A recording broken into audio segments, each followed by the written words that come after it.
Well done. Well done. And just pardon you. That's your first one. I needed all the help I could get for going short.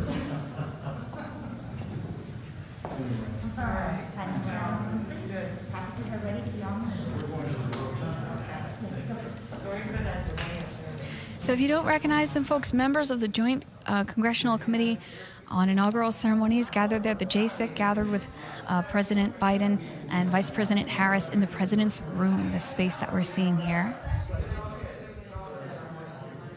Friends, when they leave this room, they're going towards the Ohio clock. Now, the Ohio clock.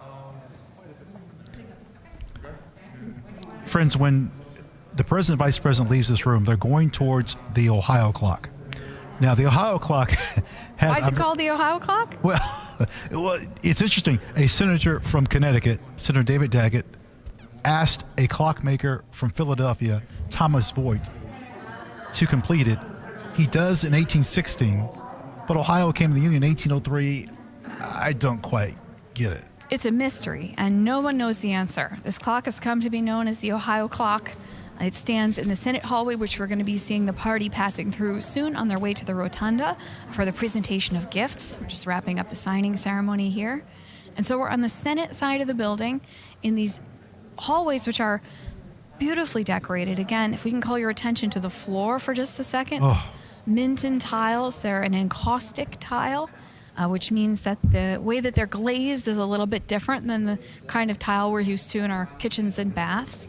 They're made in Stoke-upon-Trent, England. They're custom made for the Capitol, hallways lined with these. Friends, don't just think that the members can walk on these tiles. You can. How? Visit Congress. Janet, I think the number one question that's asked of us, how do I visit Congress? If not the question within the top three. And depending on what part of the building you're in, you will likely walk on these tiles. They're not something that's just sacred for the members. No, to the contrary. That's a great point. The one place you'll see the Minton tiles like that is on the first floor on the Senate half of the building, Yes. which we won't be seeing on our cameras today, but we can normally take folks there on tour. The hallways were decorated by Constantino Brumidi, the artist who painted the frescoes inside the Capitol that we were looking at a little bit earlier. I'm not done with this Ohio clock. So, ladies and gentlemen, there was a person known as the man with the green hat. Yes, during Prohibition, he used to sell alcohol in the House office buildings. It was known he had an office. He was exposed, and he moves to the Senate side. And legend has it, in the Ohio clock, spirits might have been kept in that clock, and members had access to it. I mean, the period where alcohol sale, manufacture, distribution, except for medicinal purposes, the period when that was illegal in the United States was an interesting one here on Capitol Hill. And there are rumors all over of hidden compartments and various places where things must have been hidden. And they create this kind of mythology around this. And I got to say, there are plenty of mysteries. We don't know why the Ohio clock is called the Ohio clock, but there are plenty of tales of this secret compartment is where, they hid the contraband during the Prohibition period. But I think a lot of them more likely are just quirks of the architecture, because as we've discussed, this is a building that's been built in so many different pieces, Yes. and each piece added on to the next, right? And every space enduring these constant changes in what the space is being used for over the years. And what's interesting about this room, the president's room, is it really only has this purpose. Yes. What we're seeing happening in here today, this is essentially, and it's a very small space. I want to emphasize that, folks, because space is at a premium inside the Capitol, and there is no such thing as wasted space or empty offices. No. But this particular space is set aside for this special purpose of the president using it on Inauguration Day. And again, this dates to a time when our president's term and our Congress's terms would be running out March 3rd or 4th, and there would be kind of a race to sign last-minute legislation in that beautiful president's room. Looking down at the rotunda here. By the way, I think it's possible President Biden may not re-enter the president's room until either a State of the Union or, well, who knows in the future, but I wouldn't think he would be there maybe one or two more times. It doesn't get used a lot. That's what we're saying. And for us to be able to see this moment of President Biden and VP Harris in the president's room, they've just concluded the signing ceremony. Also stored in this room are some gifts Congress received. There are some ceremonial gifts, particularly from other nations. So we're looking down at the rotunda because what's happening here is people are starting to gather. The spouses of the dignitaries that we were just seeing in the signing room starting to gather in this space for the presentation of gifts, which is going to be happening soon. Typically occurs actually during the inaugural luncheon. This year, because things are a little bit different than past years, there is no inaugural luncheon, and so this is being sort of modified for happening in the rotunda. It's a 96-foot diameter, 108 windows in the rotunda. And can we tell in the center the discoloration? If you're thinking, was there a hole there? Yes, it was covered up. So the idea, the painting of George Washington glorified, you would look down through the hole or oculus to a statue of George Washington in the crypt, and then he would be with Mrs. Washington interred or reinterred, except much of that didn't happen. Right. That was a part of the design that didn't end up happening. But right there in the center of the rotunda where we see some camera equipment and things now, that was intended to be this statue of George Washington. And actually, you can see the statue that was meant to go there. If you visit our friends at the Smithsonian American History Museum, they've got a Horatio Greenough statue of George Washington, an unusual view of Washington. We are not used to seeing him seated, wearing a classical Greco-Roman toga and sandals. No, we're not. And that was meant to sit right there in the middle of the rotunda. Now, there are some sculptures around the edge of the room. One of the oldest in this space is actually a statue of Thomas Jefferson, which Congress received as a gift. 1833. And it sort of was the moment when they started to realize they could commission sculptures. There was a lot of thought put into the architecture of the Capitol and the artworks that are adhered to it, especially after the fire in the War of 1812 when we were concerned about fireproofing everything. And so paintings, sculpture are a little bit easier to be vandalized. And so there was an early emphasis away from them and onto things like frescoes and friezes that we've seen. Now, the Ohio clock is on the right-hand side. They're coming past that area and other leadership offices. So again, this is a view of the exterior of the Senate chamber, doors there.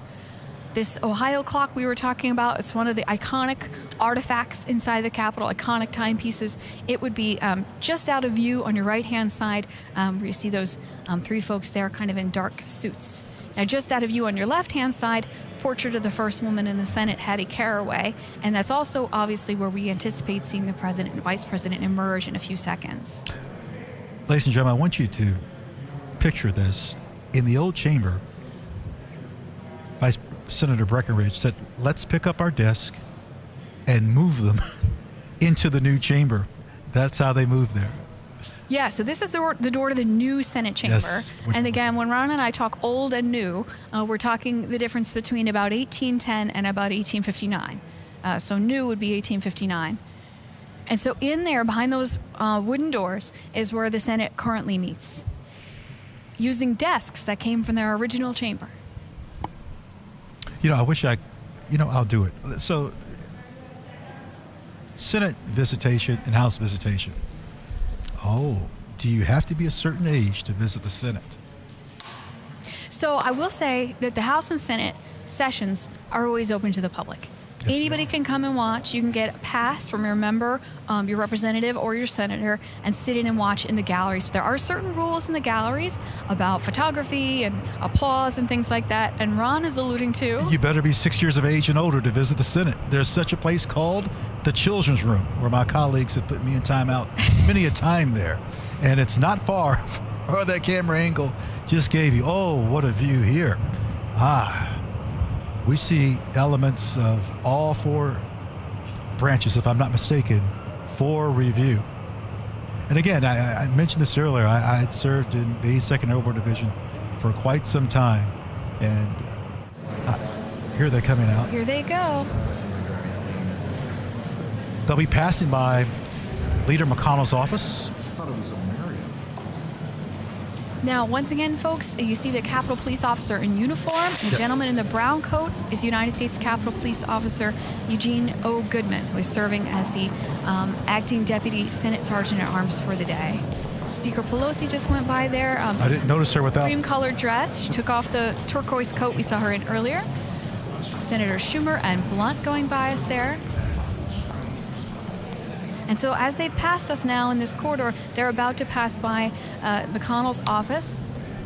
Janet, notice the floors have changed. Fabulous view here of what's called the small Senate rotunda. So just off the rotunda, a small area there with the columns. It's actually an air shaft. If you were to look over that railing, you'd see down to the first floor of the Capitol, and it used to distribute light and air in the days before air conditioning and light bulbs and all the stuff that we have now. Goes the House Sergeant of Arms, Senate Sergeant of Arms. And our acting Deputy Senate Sergeant at Arms there in the light brown coat, that's Eugene Goodman, U.S. Capitol Police Officer. Folks, you may have seen some photos, video of him recently. I mentioned the floors. Those are mosaics, which if you visit the Library of Congress, you'll see in abundance. It's the only area that we have mosaics in the Capitol. Look how President Jackson is dominating that room right now. Look at that posture on the right-hand side. So these statues, again, are from the National Statuary Hall collection. Every state gets to send 2. There's VP Harris and Doug Emhoff, her husband, heading into the rotunda. And Dr. Jill Biden and President Biden heading into the rotunda. Surrounded by a phalanx here, including other dignitaries, as we discussed, sergeants at arms. And remember, this is a scaled back. Yes, this is a scaled back operation. Remember, this is fewer people than we would normally see at inauguration. So another incredible feature of this broadcast is that we have clear views of these folks that aren't too crowded. This is incredible. I'm blown away. As we look down in this direction, that's the door of the Senate at the very end of the hall, that wooden door with the rounded top that you see on it there. And again, if you were on tour with us, I would be asking you to please not point your camera at that door, because the United States Capitol Police like to keep that area secure. You can see some Capitol Police officers here flanking this north door into the rotunda. So the president entering the rotunda now.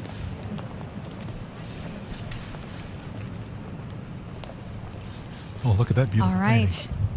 Now, this is a painting selected by the chair of the JSIC. And the First Lady and the Vice President and the second gentleman.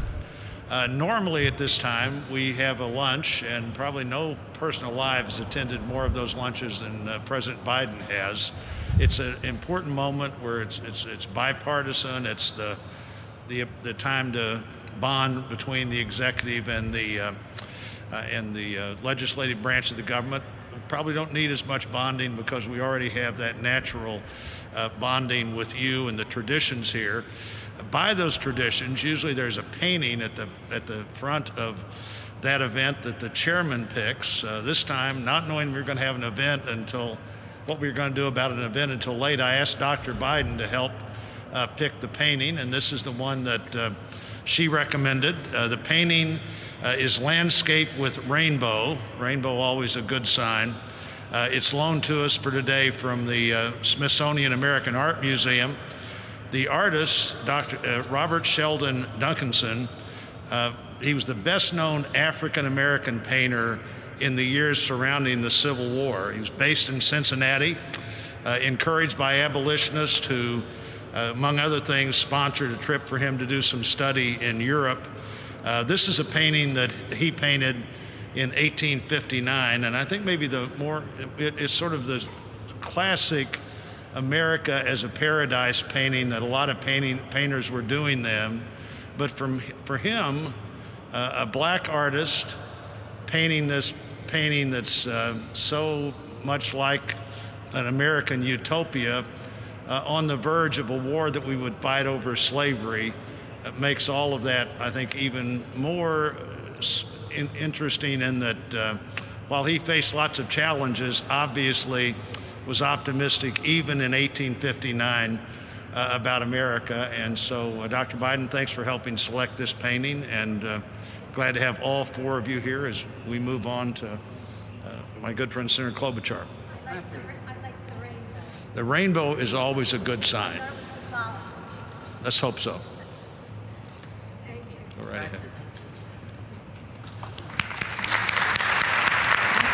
A mixed race artist who created this painting, and it actually depicts essentially one of the last stop on the Underground Railroad. Door number 2. Moment on the river. There we are. Good. Mr. President, First Lady, Madam Vice President, and our very first second gentleman, on behalf of the American people, it is our honor to present these custom-made crystal vases commemorating your historic inauguration. Lennox, which you know is a great company, American company, has handcrafted these gifts for the past 9 presidential inaugurations. It is a good thing I don't have to hand them to you personally. They each weigh, with the base, 32 pounds, but combined 64. But Jill, I know, is very strong and could take them both. Exactly. But the Lennox company is actually based in Bristol, Pennsylvania, which you know, Mr. President, is a mere 132 miles from Scranton, since we know today all roads lead to Scranton. The team at Lennox has worked for months to capture the spirit of this inauguration and your incoming administration. Mr. President, your vase features the White House, and Vice President Harris's features the U.S. Capitol. The gifts represent the hope and the faith the American people have placed in you to move our country forward. Thank you. Thank you. As Senator Klobuchar mentioned, the Lennox Company is an American company. It's been around since 1889. President Wilson commissioned china for the White House from them, the first set of American-made White House china in 1918. Those lead crystal vases, 17 inches tall, she mentioned they weigh 32 pounds. They're all handmade in Pennsylvania by a craftsman named Peter O'Rourke.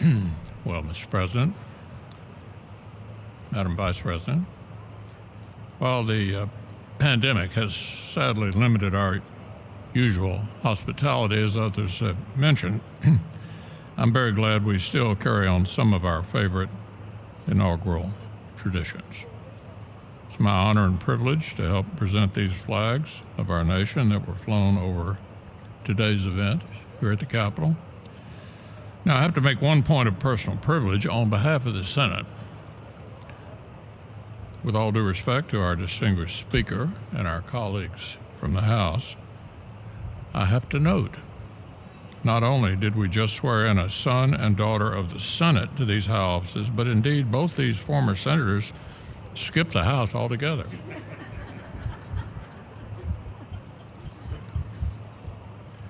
The Star-Spangled Banner is our greatest symbol of our endurance of the American idea.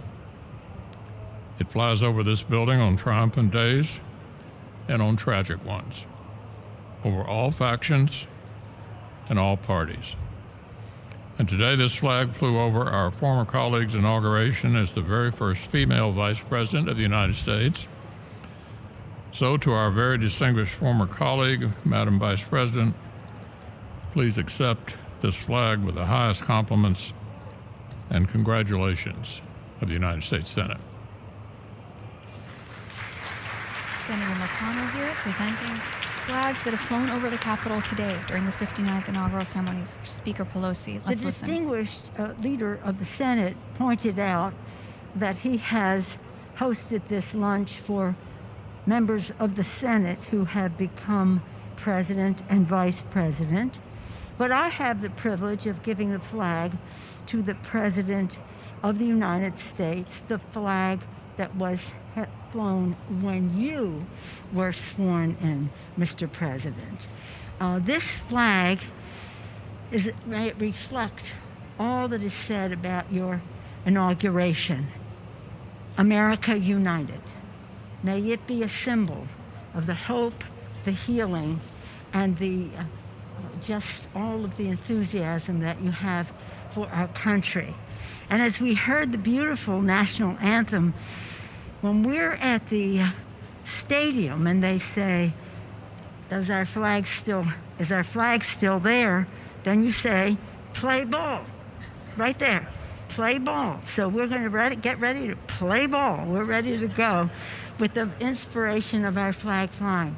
But again, on behalf of the House of Representatives, it is my privilege to extend to you the flag that was flown the early moment that you were sworn in as President of the United States. Thank you, Mr. President. Thank you, Dr. Biden. Thank you. If we had the lunch, we would have had California wine. Is that not right? Madam Vice President? That is correct. Mr. Emhoff, congratulations. With liberty and justice for all. Thank you.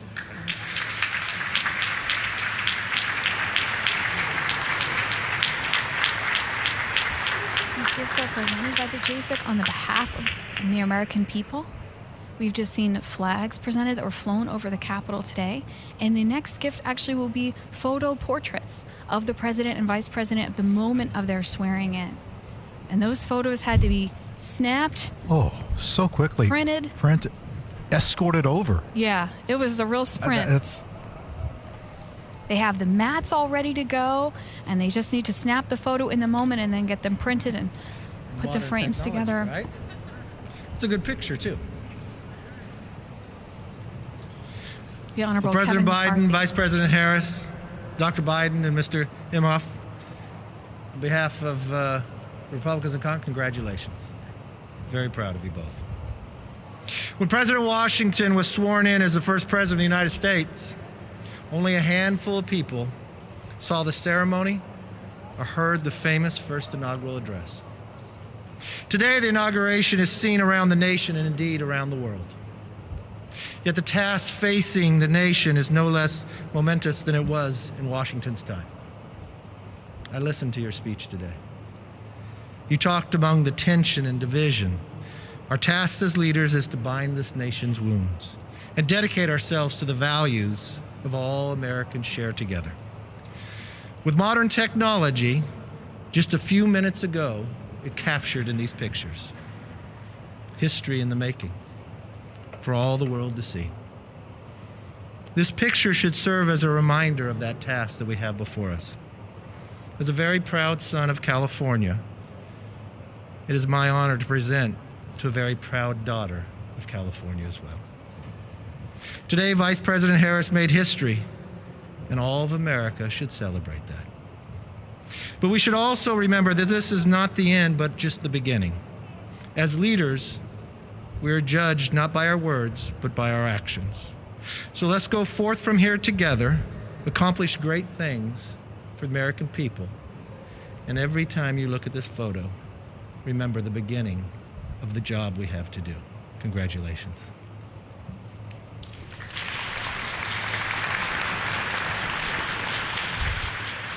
Madam Vice President, Mr. Imhoff, Dr. Biden, Mr. President.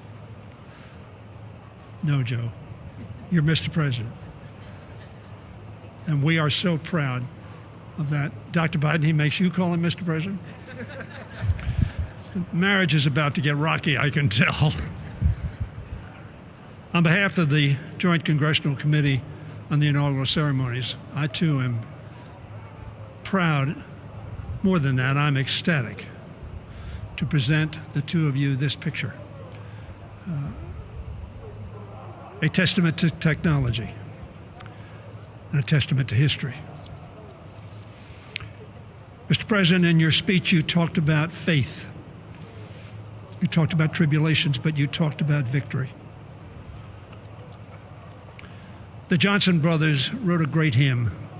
You know it well, Mr. President. Today, we have a new day. And that hymn came out of faith and out of deep trouble into hope. And they said, facing the rising sun of our new day begun, let us march on till victory's won. That's what your speech was about. And that's why we are so proud and ready to march with you, President Biden. God bless.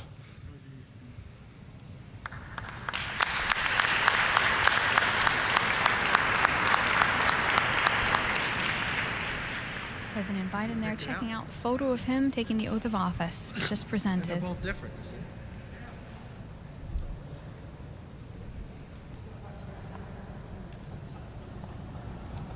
Dr. King's bust in the background this past Monday, celebration of his holiday. That bust of Dr. King was commissioned by Congress in 1986. It's been on that spot since 1989 in the rotunda. They're on the east side of the rotunda now. They're going to step through these east doors into the vestibule. See a statue of President Eisenhower there, given to us by the state of Kansas. Now, friends, you might have been wondering, wait a minute, didn't I see President Clinton, Bush, Obama leave? Yes, to Arlington Cemetery. They're still working. They're placing a wreath at the 2 million soldier. So that's what was going on when they left. And then we had the ceremony here. There's President Dwight Eisenhower. Dwight David Eisenhower changed his name. Representing Kansas, a new memorial to him was dedicated last May. Yes, the newest memorial on the National Mall is Yes. the Eisenhower Memorial. And again, these statues, some of the statues we're seeing, part of this National Statuary Hall collection. Every state gets 2. This collection was started in 1864, and there are 2 from each one of the 50 states. Only 6 states so far have given statues of presidents of the United States. And so those statues are in the rotunda. Looking out of the east front steps now, preparing for the pass in review is going to be coming up soon. You can see the military cordon down both sides of the east front stairs. Figures of war and peace in the niches on either side of the door. We have a little bit of a better view of the figure of peace there. On our left, you can see her. Classical drapery just at the top of the column of military personnel on your left-hand side of the screen. I mentioned earlier about everyone liking everything old. Look at the old light fixtures. Those were just made to look like that just very recently, within the last 3 to 4 years. And a lot of elements that are exposed to the elements like that, like light fixtures and these sculptures on the exterior, a lot of times these are facsimiles because the original ones are being held somewhere where they can be preserved for future generations. We haven't mentioned the architect of the Capitol, Mr. Blanton, who's the architect, but just the staff, what a tremendous job they do. From inside working to outside and all this that they have to do. It's quite a task. Oh, you can see it's called a busby, that tall furry hat on the military there. Notice the band.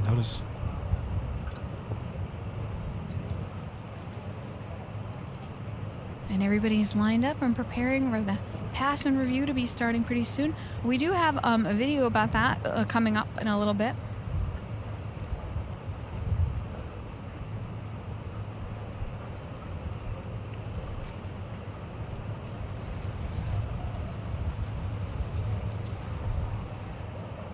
There's an old trolley stand there. Oh, we've got some Look at that. historic uniforms there. We've got some Revolutionary War style, fife and drum corps. So the coats that they're wearing, you can see those edges turned up. Those are called the facings. Those red edges that you see around the front edge of the coat. Traditionally, musicians will wear a different color. They will wear the inverse uniform of the main body of the military force, and that makes them identifiable because in times past, especially, people will be looking to the musicians for cues about movements, and also it marks them as non-combatants. So we tend to see very unusual and colorful uniforms on our military bands, such as the Marine Band we've seen today, the Fife and Drum Corps that we just saw, and even the Herald Trumpets, U.S. Army Herald Trumpets.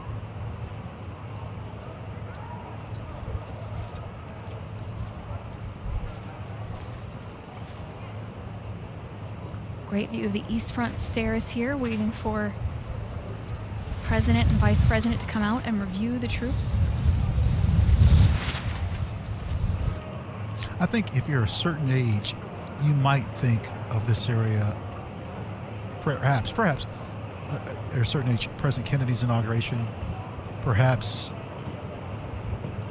depending on, again, the age, you think of Blackjack Pershing and his line in state. Now, I know what you think, well, maybe perhaps your grandparents can remember their parents and the imagery and The newspapers covered, newspaper coverage. Yeah, lying in state and lying in honor, ceremonies that have traditionally happened in the rotunda of the Capitol. This past summer, they had to do something a little bit different for Congressman John Lewis, where they actually put his casket kind of right out there in front of that east front door in order for people to file by on the outside.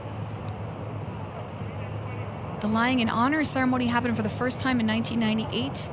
Two Capitol police officers. Also J.J. that Chestnut year. and John Gibson. And in 2005, there was a lying in honor for Rosa Parks. And earlier this year, Justice Ginsburg. There also was a lying in honor for Reverend Billy Graham in years past. And then lying in state is something we tend to associate with presidents, but it's happened for a lot of people, as you mentioned a second ago. General Pershing, unknown soldiers, members of the House, Senate. Well, who was, Henry Clay. Yeah, he laid in state in the rotunda. He's the first. And then a few years later, when Lincoln was assassinated, that kind of cemented that tradition that we expect that to happen. And again, speaking of Lincoln, we're looking at the East Front steps where Lincoln was inaugurated. We actually have on display down in the Capitol Visitor Center a table. It's stunning. Yeah, so we have the table that Lincoln placed his notes on for his second inaugural address. And it's made from pieces of cast iron from the dome. So the cast iron, 9 million pounds of iron that makes up the dome of the Capitol.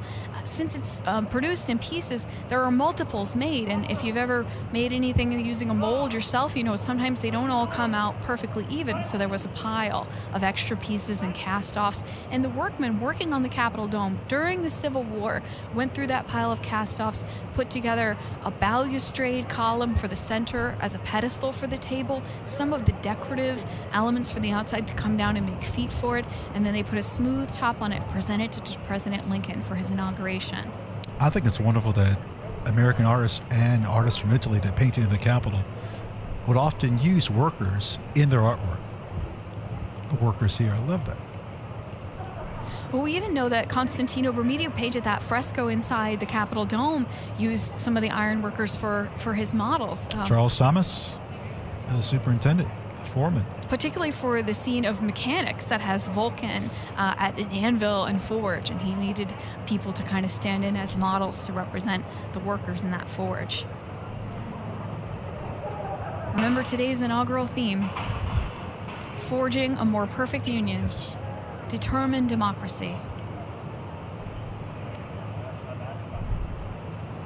Looking at the East Front here, backed out a little bit so that you can see a little bit of the historic Capitol on either side of the stairs. Friends, if you were to come to Washington and walk around the Capitol, even in the evening, when it's dark, the building will teach you something.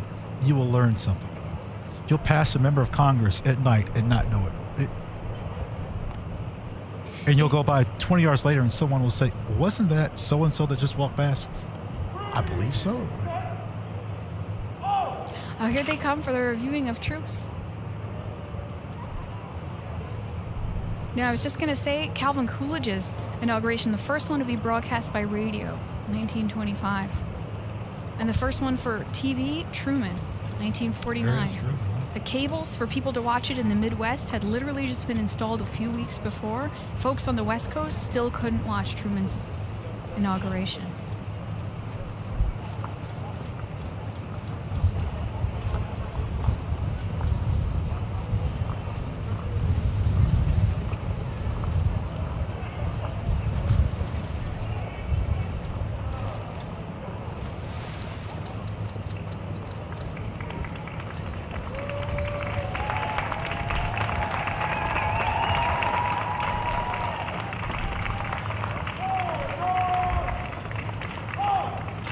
Oh, that'd be nice if we could hear some of the commands. That would be nice, yes.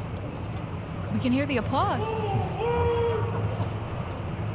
I know those two words, forward march. I think I've uttered that a time or two. Let's listen and watch.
Janet, what if I were to tell you that in one day you would have a new job and change your place of residence in the same day?